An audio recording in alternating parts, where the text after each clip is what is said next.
Udah pada tahu ya kita mau bahas tentang apa? Kita mau bahas tentang recovering from bullying. Oke, kenapa hari ini kita bahas tema ini? Kenapa hari ini kita bahas tema ini? Karena sebetulnya banyak banyak dari kita yang punya pengalaman ini. Jadi karena banyak dari kita yang punya pengalaman ini, entah kita menjadi korban atau pelaku, jadi kita bahas tentang hal ini.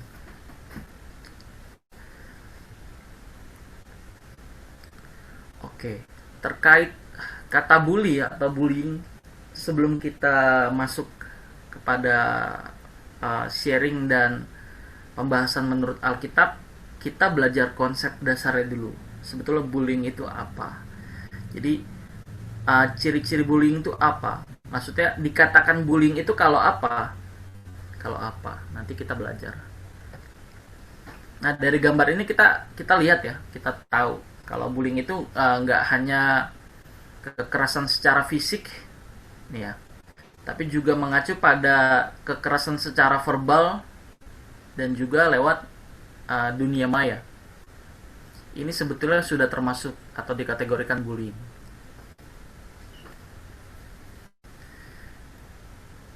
Atau ada yang mau sharing dulu tentang pengalaman sewaktu dulu di sekolah atau di lingkungan rumah atau di mana? Ada yang mau sharing dulu pengalamannya? Ada yang mau sharing dulu? Jadi di sini kita sama-sama belajar ya. Kita mau sama-sama belajar terbuka, dan kita tahu kita ini kan kebanyakan anak anak BK ya. Jadi tolong apa yang dibicarakan di sini jangan diomongin di luar gitu. Jadi ini cuma jadi konsumsi kita aja. Anggaplah kita keluarga, karena di komunitas ini kita sama-sama uh, satu bagian ya, keluarga rohani. Jadi jangan takut untuk menceritakannya. Saya rasa di sini di Zoom ini masih banyak teman-teman yang punya pengalaman seperti ini. Tapi karena waktu kita terbatas, kita lanjut dulu ya. Tapi sekali lagi terima kasih untuk sharingnya. Ini sebagai pembuka juga uh, saling menguatkan juga. Jadi kita sama-sama saling belajar lah ya. Saling belajar. Oke, kita lanjut.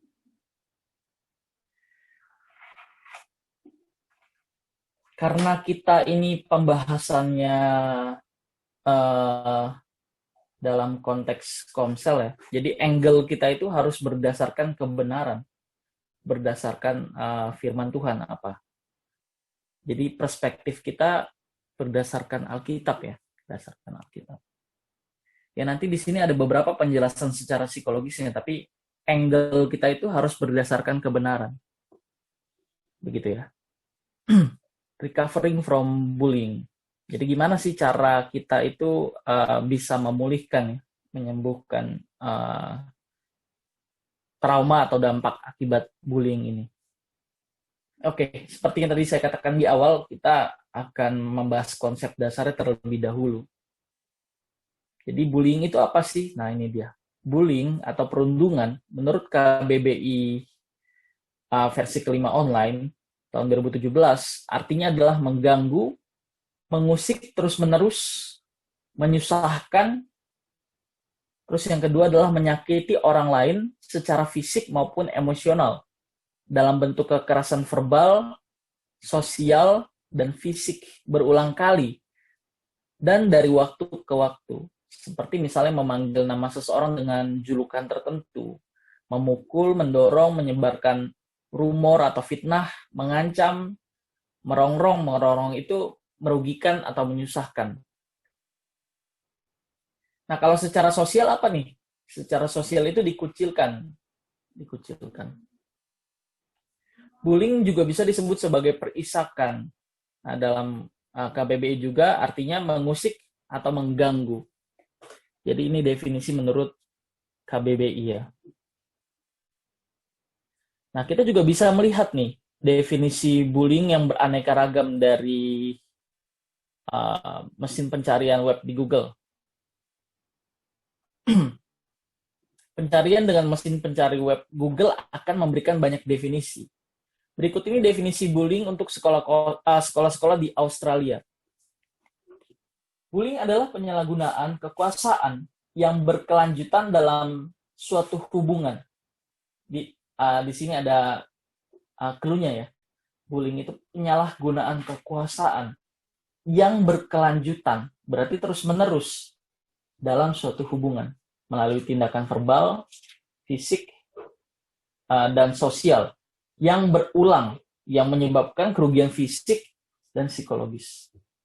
Tindakan ini dapat melibatkan individu atau kelompok menyalahgunakan kekuasaan mereka pada satu orang atau lebih orang lain. Bullying seperti yang tadi dikatakan di awal bisa terjadi secara langsung maupun di media sosial ya atau ranah maya, dan tampak jelas atau tersembunyi.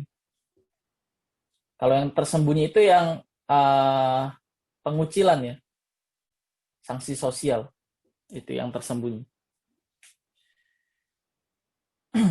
Bullying dalam bentuk apapun atau karena alasan apapun dapat memberikan efek jangka panjang pada mereka yang terlibat, termasuk yang nonton nih atau saksi mata. Jadi sebetulnya ini dampaknya bukan bagi si korban saja, tapi bagi saksi mata juga. Kita pasti kalau ngelihat orang dibully itu langsung emosional kita tuh tergugah untuk mengkomentari ya. Kan beberapa waktu belakangan ini kan juga di berita juga ramai ya kasus pembulian ya, yang seorang anak bersepeda ya didorong gitu. Dan kita bisa lihat empati yang luar biasa datang dari netizen ya, kita bisa lihat. Tapi sebetulnya kita yang nonton ini juga punya dampak psikologis loh. Makanya ngelihat medsos berulang kali itu bisa bikin kita stres juga. Kenapa? Salah satunya ya kalau kita melihat tontonan bullying ini bisa berdampak secara psikologis. Nah, ini penting nih. Ini salah satu bagian dari pengklasifikasian dari bullying ya. Jadi itu nggak bisa dibilang bullying kalau kejadian tunggal dan konflik atau perkelahian antara pihak yang setara, baik secara langsung maupun di dunia maya, itu nggak bisa didefinisikan sebagai bullying karena setara. Jadi bullying itu harus yang lebih tinggi kekuasaannya kepada pihak yang lebih rendah, baru bisa dikatakan bullying ya. Nah, saat melihat definisi-definisi lain, kita akan melihat kata berulang. Tadi saya udah memberikan suatu clue ya. Jadi kalau bullying itu terjadi berulang kali. Makanya kadang kalau bercanda juga ada orang loh yang bercanda itu kelewatan. Dan itu terjadi berulang kali. Saya pernah tegur teman saya yang bercanda itu kelewatan sekali gitu. Dan ini terjadi berulang kali. Mungkin bagi dia ini lucu gitu. Dia nggak menyadari hal ini. Jadi bisa dalam bentuk body shaming misalnya ke arah fisik atau bercanda yang meranah yang masuk kepada wilayah privacy gitu. Nah, ini kita harus belajar mengendalikan lidah ya. Mengendalikan lidah. Nah, anak laki-laki atau perempuan yang menjadi korban bullying dapat diganggu secara berulang oleh orang lain atau suatu kelompok. Bagi seorang anak atau remaja, perilaku seperti itu dapat menjadi traumatis. Ini bisa jadi efek trauma ya. Gimana Kak supaya nggak trauma Kak? Supaya nggak trauma ya kita ampuni. Supaya nggak trauma sekali lagi ya ampuni. Mengampuni artinya tidak mengingat-ingat kesalahan lagi. Tidak mengingat kesalahan lagi. Sebetulnya kita itu nggak bisa disakiti kalau kita nggak mengizinkan diri kita untuk disakiti. Ini namanya mindset ya. Saya ulang nih. Sebetulnya kita ini nggak bisa disakiti kalau kita nggak mengizinkan diri kita untuk disakiti. Jadi pengalaman traumatis itu terjadi karena kita sebetulnya Ya oke, kita nggak bisa menanggung beban itu saat itu. Biasanya mereka akan membangun mekanisme pertahanan diri terkait trauma yang terjadi. Maksudnya apa membangun mekanisme pertahanan diri? Biasanya menjadi orang yang pemalu tertutup terus antisosial dan macam-macam manifestasinya. Oke, kita lanjut. Nah ini, suatu perilaku dapat disebut sebagai bullying itu bila memiliki 4 karakteristik atau ciri-ciri sebagai berikut. Jadi kalau empat karakteristik ini tidak ada gitu, belum bisa disebut sebagai bullying. Di pertama, cirinya adalah tindakan itu bersifat agresif. Tindakan agresif itu bisa dalam bentuk verbal, fisik, sosial. Terus yang kedua adalah kekuatan yang tidak seimbang. Kekuatan tidak seimbang. Berarti kalau bisa kita lawan dong, Kak. Ya nggak juga. Maksudnya nggak juga kan, kalau nggak seimbang berarti jatuhnya bullying tuh, Kak. Kalau seimbang berarti boleh kita lawan nggak, Kak?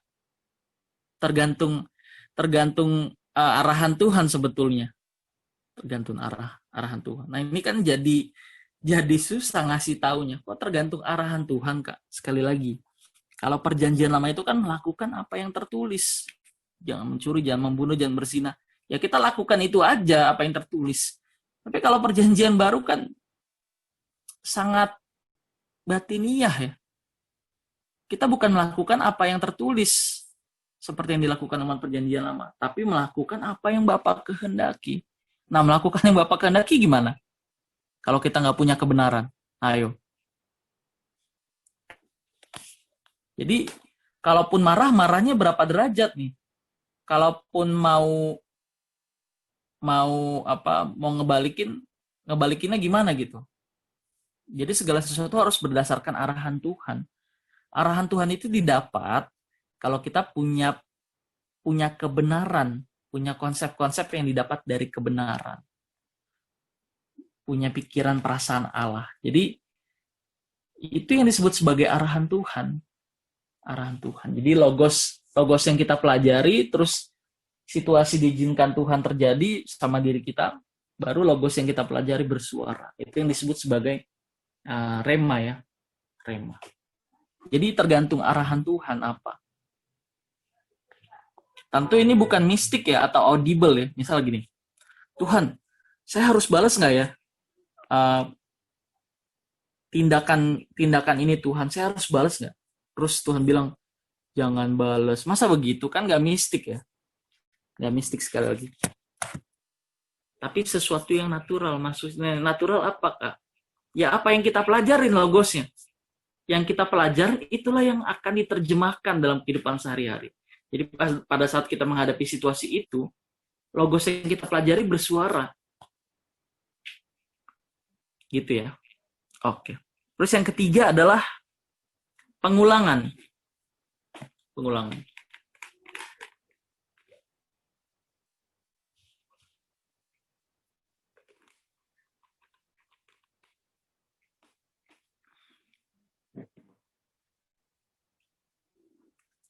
Jadi kalau udah jelas nih ya, ini jelas kalau diulang berarti dia itu niat untuk melakukan hal tersebut. Terus yang terakhir itu adalah kepuasan bagi pelaku. Biasanya orang yang ngebully itu apa sih motifnya? Motifnya apa? Biasanya motifnya cari perhatian ya, cari pengakuan, cari penghormatan, tapi dalam bentuk-bentuk atau cara-cara yang salah. Jadi ada 4 karakteristik atau ciri-ciri perilaku itu bisa disebut sebagai bullying. Pertama, tindakannya agresif. Kedua itu kekuatan yang tidak seimbang. Keempat itu pengulangan. Ketiga itu pengulangan. Keempat itu kepuasan bagi pelaku.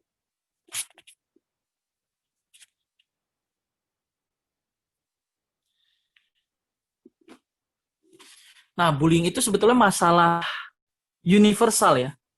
Bullying is a universal problem. Jadi bullying itu masalah universal. Tidak ada negara yang menjadi pengecualian. Tidak ada sekolah yang menjadi pengecualian. Jadi semuanya mengalami ini. Nah, menurut 1 Petrus 5 ayat 9, saya minta tolong Mega deh buat baca. Menurut 1 Petrus 5 ayat 9 dikatakan, lawanlah dia dengan iman yang teguh, sebab kamu tahu bahwa semua saudaramu di seluruh dunia menanggung penderitaan yang sama. Oke, terima kasih. Lawanlah dia dengan iman yang teguh. Dia di sini siapa? Iblis. Kalau di ayat ke-8 dikatakan iblis itu seperti singa yang mengaum-ngaum, yang mencari mangsa. Oke, apa maksudnya? Berarti teman kita yang bully itu iblis. Berarti gitu dong, Kak. Gini, iblis itu bukan bermain di ranah yang ecek-ecek. Jadi kalau orang itu kesurupan, orang itu masih bisa diselamatkan begitu. Tapi kalau orang udah disesatkan oleh iblis, ini susah buat diselamatkan. Sekali lagi, kalau kita nggak punya kebenaran, kita nggak ngerti ini maksudnya diizinkan ini apa peristiwa ini. Tuhan itu nggak tertarik sekali lagi ngerubah masalah kita. Oke lah buat yang masih awam gitu, jadi Kristen awam, Tuhan nolong kita. Bukan berarti Tuhan gak nolong kita pas kita udah nggak jadi, pas kita udah belajar kebenaran, Tuhan pasti nolong kita dengan caranya, bukan dengan cara kita. Tuhan gak tertarik ngerubah masalah kita. Tuhan itu lebih tertarik ngerubah kita lewat masalah. Nah, kita kan nggak bisa memahami kenapa kita diizinkan ada di situasi itu kalau kita nggak ngerti maunya Tuhan apa. Makanya tadi saya bilang, ini balas nggak Kak? Tergantung arahan Tuhan apa. Arahan Tuhan apa. Kalau orang biasanya kepahitan gitu, gara-gara dibully gitu, biasanya dia juga cenderung akan menyakiti. Orang yang pahit itu pasti orang yang ngepahitin juga. Makanya supaya kita nggak kepahitan gitu, supaya kita nggak dendam, ya harus belajar kebenaran. Supaya kita juga nggak mengulangi perilaku yang sama karena kita diperlakukan seperti itu. Kita juga harus belajar kebenaran. Belajar kebenaran. Gimana kita bisa mengasihi kalau kita nggak punya kasih? Saya nggak bisa ngasih baju kalau saya nggak punya baju. Saya nggak bisa kasih kamu makanan kalau saya nggak punya makanan. Saya nggak bisa mengasihi orang yang menyakiti saya kalau saya nggak punya kasih. Kasih itu apa? Kasih itu pikiran dan perasaan Allah yang kita pelajari atau kebenaran. Mengasihi artinya menyatakan pikiran perasaan Allah. Gimana bisa mengasihi kalau kita nggak punya kasih? Sekali lagi, yang ada cuma kepahitan. Orang yang pahit sekali lagi itu cenderung buat orang sekelilingnya jadi pahit. Ini udah hukum. Hukumnya begitu. Dia tertutup, dia negatif terus bawaannya. Kenapa? Ya karena itu yang ada di perbendaharaan hatinya. Jadi harus diisi dengan kebenaran supaya dimurnikan. Supaya diganti cara pandangnya, cara berperasaannya, terus mengarahkan kehendak bebasnya diganti. Dan ini nggak bisa instan, nggak bisa instan. Ini membutuhkan proses, butuh proses. Oke, kita kembali ke slide ya, tinggal beberapa slide lagi. Kalau ada yang mau tanya, tanya aja nggak apa-apa.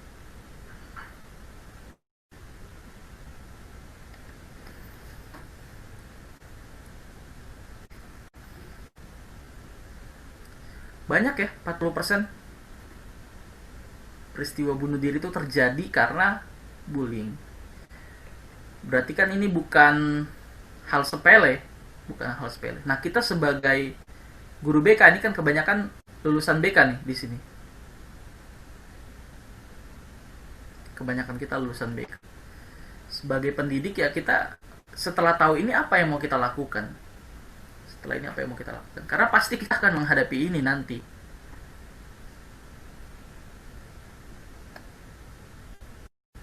Kalau murid kalau guru dibully dibully sama muridnya itu bullying bukan? Menurut kalian bullying bukan? Ada juga tuh yang guru dikasih rokok gitu, buset muridnya kacau banget, disuruh ngerokok gitu, dipang ngerokok gitu, terus ditendang, wah parah, gurunya nggak balas, diem aja. Nah ini kan berarti muridnya itu menyadari realitas gurunya, kalau gurunya itu bisa dipermainkan seperti itu. Nah ini yang saya takut nanti, jadi jangan takut tegas gitu. Nah uniknya memang zaman sekarang itu sedikit-sedikit lapor ya, kalau anaknya diapain sedikit lapor, waduh lu mah saya digampar sama guru BK, ditendang lagi, pusap aja diinjek. Itu dulu ya, sama sama guru BK ya. Kalau sekarang buset, cuma dimarahin dikit udah lapor ke polisi, dipermasalahkan. Aduh, gimana mau berkembang ini pendidikan ini. Bukan berarti saya setuju dengan punishment kekerasan fisik, bukan berarti setuju, tapi ketegasan itu perlu ada, jangan sampai dipermainkan ya. Nah itu pesannya untuk uh, lulusan BK ya, lulusan BK, pesannya itu. Terus yang nggak lulusan BK gimana kak? Yang nggak lulusan BK tetap tetap juga harus melakukan pendidikan sekitarnya tadi ya. Pendidikan apa? Prososial, ngajarin orang-orang yang di bawah pengaruh kita. Tentu prososial yang berdasarkan kebenaran firman. Nah ini mantap ini, mantap. Oke kita lanjut.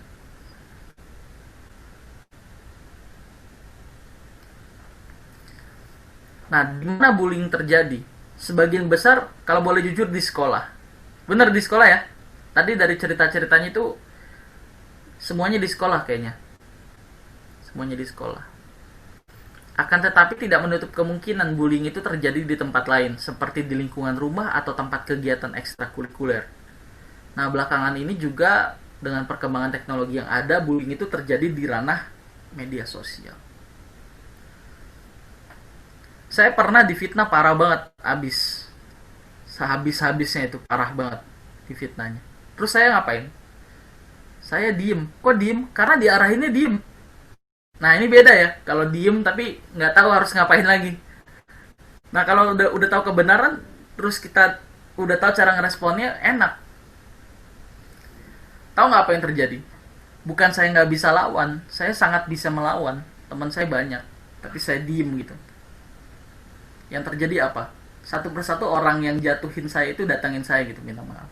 Terus bilang gini, lu maafin maafin gue sih bet, katanya lu anak Tuhan. Buset.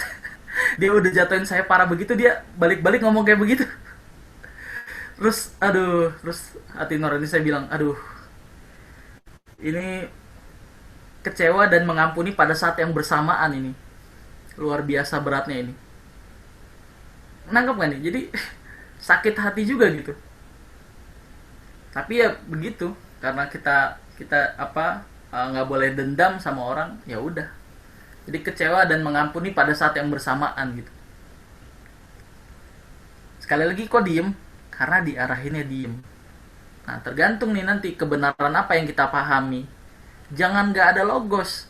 Kalau nggak ada logos kita bingung nyikapinnya bagaimana. Nyikapinnya bagaimana? Kan ada juga yang tanya gitu ke kakak rohaninya, kak saya harus buat apa? Coba kamu berdoa, tanya Tuhan. Tanya Tuhan. Nah kalau Tuhan nggak jawab gimana? Kalau Tuhan nggak jawab gimana? Tapi Tuhan nggak jawab kak, doa kamu kurang kurang lama. Terus dia doa semalam suntuk. Gue udah doa kak semalam suntuk kak, tapi nggak ada jawaban. Coba kamu sama puasa. Setelah sama puasa nggak ada jawaban juga kak. Berarti itu bukan waktunya Tuhan. Apaan ini saya bilang. Sekali lagi ya, ini tergantung logos atau kebenaran yang kita pahami. Tergantung logos atau kebenaran yang kita pahami. Makanya kenapa saya itu buat komsel. Saya ngajak teman-teman untuk belajar kebenaran. Dan kita nggak mau maksa sebetulnya. Kita nggak mau maksa. Emang ada di sini yang merasa terpaksa. Kalau ada yang merasa terpaksa, ya saya tanya siapa yang maksa kamu. Kan nggak ada yang merasa dipaksa kan.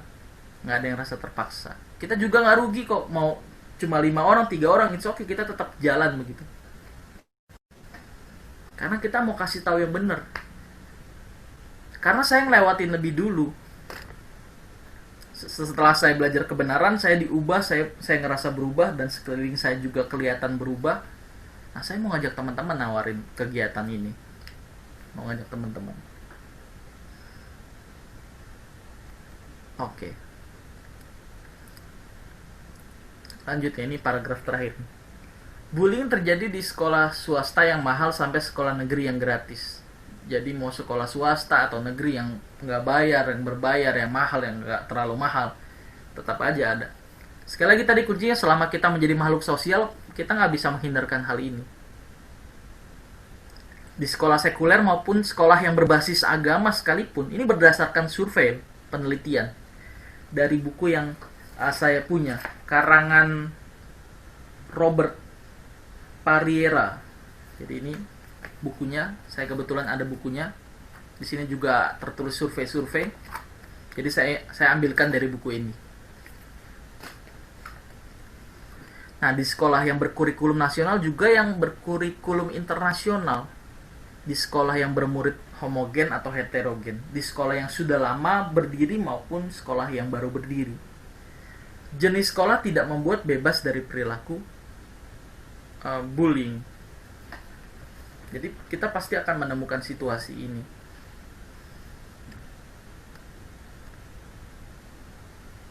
Oke, terus gimana Kak cara nyembuhinnya Kak? Ini saya stop share ya. Gimana Kak cara nyembuhinnya Kak? Nah, kalau teman-teman dari tadi ikutin pembahasan saya, cara nyembuhinnya gimana Kak? Biar waktu Kak yang nyembuhin Kak. Kan biasa gitu ya, biar waktu Kak yang memulihkan Kak. Boleh nggak saya bilang itu kurang tepat? Pernah sering dengar kata-kata ini ya? Biar waktu Kak yang memulihkan Kak. Setuju nggak nih? Sering dengar kata-kata ini nggak? Sering nggak? Apa saya doang yang mendengar kata-kata ini? Jadi kalau kita sakit hati gitu, sering ya. Biar waktu yang memulihkan Kak. Biar waktu yang memulihkan. Kalau biarkan waktu yang memulihkan, ya seharusnya banyak orang itu yang masih tetap hidup dan gak bunuh diri tadi ya. Kan karena kelamaan dipendem juga akhirnya meledak. Malah waktu bukan menyembuhkan, tapi waktu malah makin membuat kita nyimpen sampai meledak begitu. Jadi kata waktu yang memulihkan itu harus dimengerti sebagai selama waktu ke depan itu terjadi, kita harus melakukan apa? Kita melakukan apa nih? Kita melakukan apa? Kalau dibilang waktu memulihkan, ya selama waktu itu kita ngapain? Kalau kita nggak ngapa-ngapain, ya kita nggak dipulihkan. Jadi selama waktu itu kita harus ngapain Kak? Kita harus belajar firman. Nah, ini saya menawarkan solusi terbaik. Firman Tuhan itu bukan hanya membuat kamu memiliki perasaan damai, tapi firman Tuhan itu juga membuat karakter kita berubah. Firman Tuhan juga menyelamatkan kita nanti. Injil itu kekuatan Allah yang menyelamatkan. Sekali lagi, Injil itu kekuatan Allah yang menyelamatkan. Dengan cara apa lagi kalau bukan dengan Injil? Roma tulis ya, Injil itu kekuatan Allah yang menyelamatkan. Menyelamatkan tentu bukan hanya dari perasaan-perasaan negatif, tapi juga dari karakter kita yang hancur. Sekali lagi, kalau kita kepahitan, kalau kita habis dibully, kan pasti kita responnya macam-macam ya. Ada yang diem, terus ada yang meledak, ada yang nyamperin kayak Wiksi gitu ya. Ini nggak salah, ini tergantung kepribadian kita. Nangkep gak nih? Biasanya yang diem itu plekmatis, yang nyamperin itu biasanya sanguinis, kalau nggak melankolis dan koleris. Jadi responnya itu tergantung kepribadian kita. Nah, kemarin kita udah belajar kepribadian ya, yang kemarin hadir datang, kita udah belajar kepribadian. Jadi responnya dengan cara yang unik tapi sesuai dengan arahan Tuhan. Nah, itu yang mau kita cari. Jadi pada saat kita disakiti atau punya pengalaman seperti ini ke depannya, kita bisa nyikapin. Kita jadi bijak. Bijak itu artinya orang yang tahu cara ngerespon yang benar. Sekali lagi ulang ya, bijak itu artinya dia tahu cara ngerespon yang benar. Kalau orang nggak tahu cara ngerespon yang benar, dia nggak bisa dibilang bijak. Jadi cara nyembuhinnya gimana, Kak? Ya kita belajar cara pandangnya Tuhan, supaya kita bisa ngampunin yang buat salah ke kita. Alkitab bilang kalau kita mengampuni orang yang menyakiti kita, kita sama seperti seseorang yang menaruh bara api di atas kepala musuh kita. Dan satu hal lagi, pembalasan itu haknya Tuhan, bukan hak kita. Jadi kita nggak bisa disakiti, tahu sebetulnya. Sekali lagi, kita nggak bisa disakiti kalau kita nggak mengizinkan diri kita untuk disakiti. Seperti kita memakai payung. Kita punya payung tapi nggak dipakai. Gue mau main hujan-hujanan, Kak. Itu mah beda cerita kali. Kita punya payung. Kita nggak mengizinkan diri kita kehujanan karena kita punya payung, tapi tidak membuat hujan itu berhenti. Jadi, ayo kita sama-sama uh, belajar mengisi pikiran perasaan kita dengan cara pandangnya Tuhan. Kalau mengasihi orang yang baik ke kita itu mah gampang. Apa bedanya kita dengan pemungut cukai? Apa bedanya kita sama penjahat? Penjahat itu walaupun dia jahat, walaupun titelnya penjahat, tapi dia masih bisa buat baik ke anaknya, ke temennya. Jadi kalau kita buat baik ke orang yang baik sama kita, apa bedanya kita sama pemungut cukai? Apa bedanya kita sama penjahat yang buat baik ke sesama penjahat? Tapi kalau kita bisa mengasihi orang yang jahat sama kita, itu baru keren. Ini baru karakter ilahi, kodrat ilahi. Kalau ngasihin orang baik karena orang itu biasa baik ke kita, itu mah gampang. Itu nggak diperhitungkan sebagai kebaikan dalam standar kekristenan. Sekali lagi, kalau kita mengasihi orang yang jahat ke kita, itu baru Kristen. Nanti orang itu bakal berpikir, loh, kok orang ini udah gue jahatin tapi dia nggak buat balik jahat ke gue. Kenapa ya? Ada yang salah dengan orang ini, padahal ada yang salah dengan dirinya. Baru ditanya, lu kenapa nggak balas ini gue? Nggak balas perbuatan jahat gue? Oh nggak apa-apa. Orang itu nyesek juga tahu kalau dia buat jahat ke kita, kita balas baik gitu. Nyesek dia pasti. Nyesel sendiri nanti. Kayak cerita saya tadi ya. Ya tadi Lydia Wiksi udah cerita dengan caranya masing-masing. Tapi sekali lagi yang perlu di highlight, yang perlu di stabilo ya. Apa tuh bahasanya? Yang perlu di apa tuh highlight itu apa ya? Kalau stabilo kan gak enak bahasanya. Garis bawah. Yang perlu di garis bawahi lah, oke lah. Yang perlu di garis bawahi itu adalah arahan Tuhan itu mau ke arah mana. Kita tuh pasti merespon dengan caranya kita masing-masing, unik ya. Ada yang nyamperin, ada yang diem. Itu kan tergantung kepribadian sebetulnya. Tapi yang paling penting esensinya itu, Tuhan itu mau ngarahin kita apa? Balas kah? Diemin kah? Kok bisa diem, bisa balas kah? Maksudnya apa, Kak? Gini, ada tipe orang yang nggak bisa ditegur. Orang apa tuh, Kak? Orang bebal. Orang bebal itu nggak bisa ditegur, nggak bisa dinasehati. Terus diapain, Kak? Didiemin. Nah, ini kan tergantung arahan Tuhan. Tapi ada yang kita tegur. Kenapa ditegur, Kak? Karena orang itu deket, karena orang itu bisa dibilangin, dan karena orang itu mau dirubah sama Tuhan lewat kita. Nah, ini tergantung arahan Tuhan. Nah, ini PR-nya buat kita semua. Kalau perjanjian lama itu melakukan yang tertulis, kalau perjanjian baru melakukan yang Tuhan mau. Bagaimana caranya, Kak? Belajar kebenaran supaya punya kepekaan. Dan kepekaan itu akan menuntun kita untuk melakukan kebenaran yang Tuhan percayakan. Yang mengerti sama-sama katakan amin.